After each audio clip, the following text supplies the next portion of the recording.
आप देख रहे हैं अल्फा डिफेंस हिंदी में आपका स्वागत है। आज के इस वीडियो में हम लोग बात करेंगे TB2 बायरक्टर के बारे में। टर्किश ड्रोन बायरक्टर TB2 को लेकर कुछ समय पहले हम लोगों ने एक वीडियो बनाई थी, जहां पर हम लोगों ने एक्सप्लेन किया था कि बायरक्टर TB2 यूक्रेन में पूरी तरीके से फेल हो गया है। ये वीडियो लगभग 1 महीने पुरानी है और इसका लिंक आपको ऊपर आई बटन में मिल जाएगा।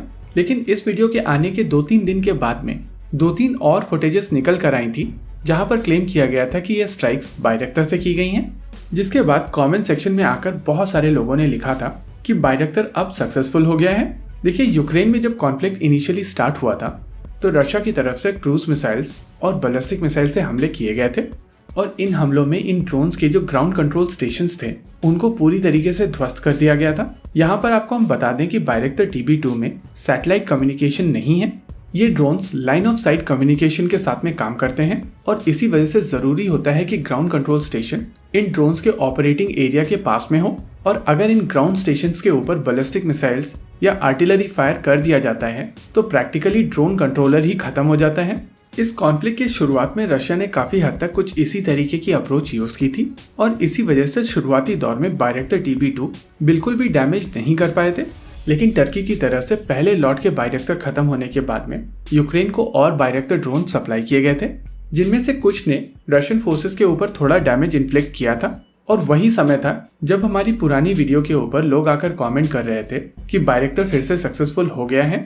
ओपन सोर्स इंटेलिजेंस के हिसाब से लगभग 36 यूनिट्स बायरक्टर TB2 टर्की की तरफ से यूक्रेन को सप्लाई किए गए हैं और रशियन सोर्सेस की तरफ से ये भी क्लेम किया गया है कि इस सारे के सारे यानी कि 36 आउट ऑफ 36 ड्रोन्स ऑलरेडी मार के गिरा दिए गए हैं। लेकिन यहाँ पर हम लोगों को समझना पड़ेगा कि ये रशियन क्लेम है और हम में से बहुत सारे लोग रशियन क्लेम्स को इस समय नहीं मान रहे हैं।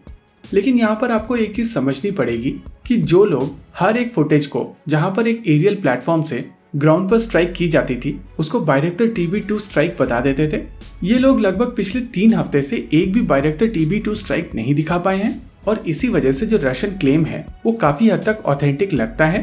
देखिए, इस चीज में कोई भी दो राय नहीं है कि medium altitude long endurance drones काफी ज्यादा इफेक्टिव ड्रोन्स होते हैं और स्टैंड ऑफ रेंज से ये जो स्ट्राइक करने की क्षमता इनमें ऐड की गई है वो आजकल की मॉडर्न डे बैटलफील्ड में आर्मर के खिलाफ काफी ज्यादा इफेक्टिव रही है।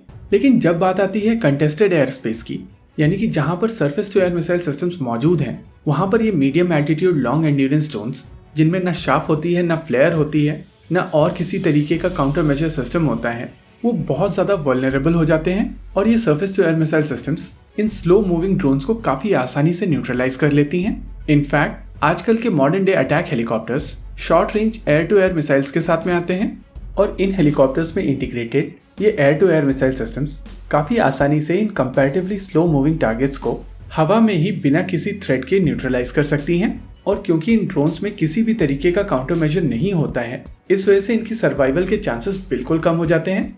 इस बात को मैं दोबारा रिपीट करूंगा कि बायरक्टर TB2 अनकंटेस्टेड एयर स्पेस में एक अच्छा ड्रोन है। इसमें यूज होने वाले माइक्रो एम्यूनेशंस एक अनकंटेस्टेड एयर स्पेस में आर्मर के खिलाफ काफी ज्यादा इफेक्टिव होंगे। लेकिन जब बात आती है कंटेस्टेड एयर स्पेस की, स्पेशली इस तरीके की फॉर्मेशन में जहां पर on the move surface to air missile system जैसे कि टॉर या ब्रीफ पॉज के साथ में surface to air missile operations देने वाली मिसाइल सिस्टम जैसे कि QRSAM हो, वहां पर बायरक्टर जैसे ड्रोन की इफेक्टिवनेस बहुत ज्यादा कम हो जाती है।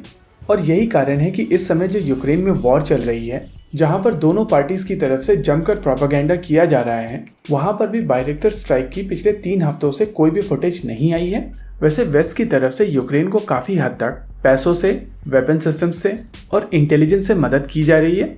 ऐसे में टर्किश ड्रोन बायरक्टर TB2 की एक और लॉट यूक्रेन पहुंचती है तो हम लोगों को किसी भी तरीके का सरप्राइज नहीं होना चाहिए। और यहाँ से 1 महीने के बाद में हम लोग फिर से इस ड्रोन को लेकर एक एनालिसिस करेंगे और आपको बताएंगे कि इसकी परफॉर्मेंस में कुछ चेंज हुआ है या थ्रू आउट इसकी हालत कुछ उसी तरीके की है। इसी के साथ आज के इस वीडियो में रखते हैं केवल इतना ही। वीडियो को अंत तक देखने के लिए धन्यवाद। देखते रहिए अल्फा डिफेंस। जय हिंद।